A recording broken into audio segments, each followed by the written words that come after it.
Arsenal, come on, what's going on? Arsenal are beginning to develop a very psychological antics in order to win the Premier League. I mean, Arsenal are this team that the Premier League has eluded them for over 23 years.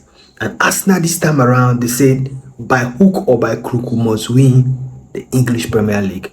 And Arsenal, they are kind of developing a very serious psychological tactic in order for them not to bottle it, because we know how Arsenal have bottled it.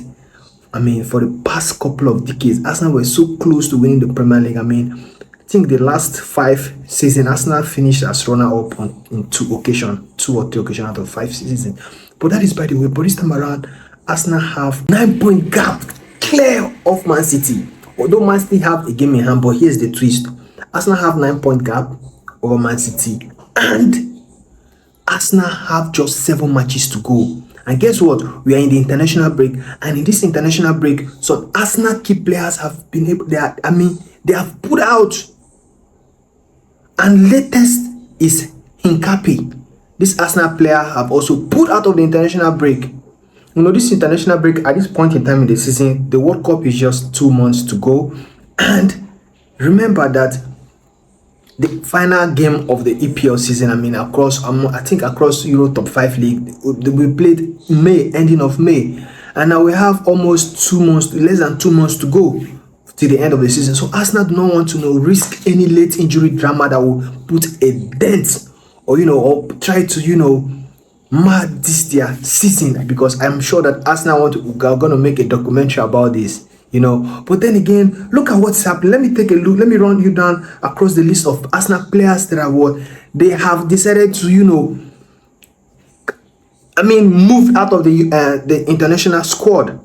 And now these players, they include Ebere Eze, has been put out of the England national team squad. Gabriel Magalhaes for Brazil. William Saliba from France. Leandro Trossard from Belgium. Julian Timber from the Netherlands. Bukayo Saka, Declan Rice, Noni Madueke from England as well. And the latest is Pero Hincapi from Ecuador.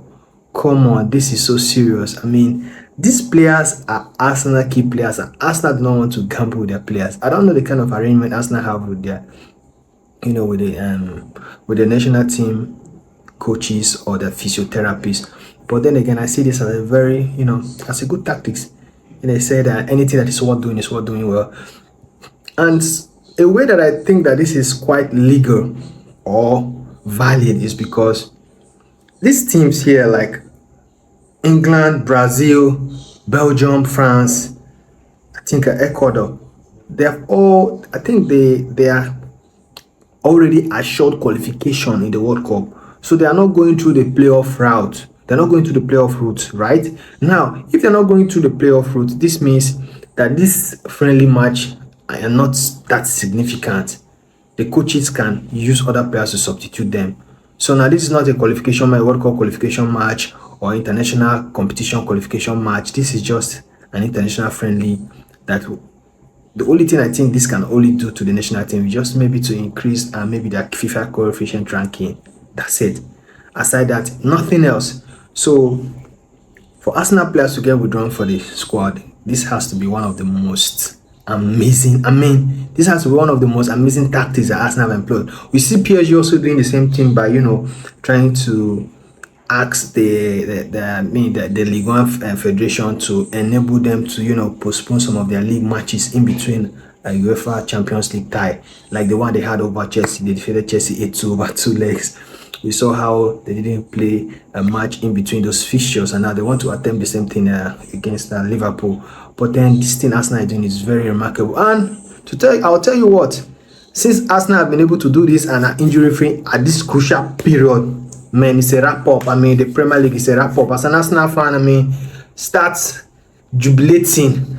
Start jubilating in advance, because it's almost as certain that Arsenal will no doubt win the EPL at the end of the season, come May 29th or so. So tell me what you think in the comments section. Do you think that this tactics is the best tactics that Arsenal has ever done? Or do you think this is just one of the ways that Arsenal might try to, get one over, but at the end they'll bottle it as they are always known for? Tell me what you think in the comment section. And please don't forget to like, share, and subscribe on your favorite channel, Jam Footy. Thank you very much.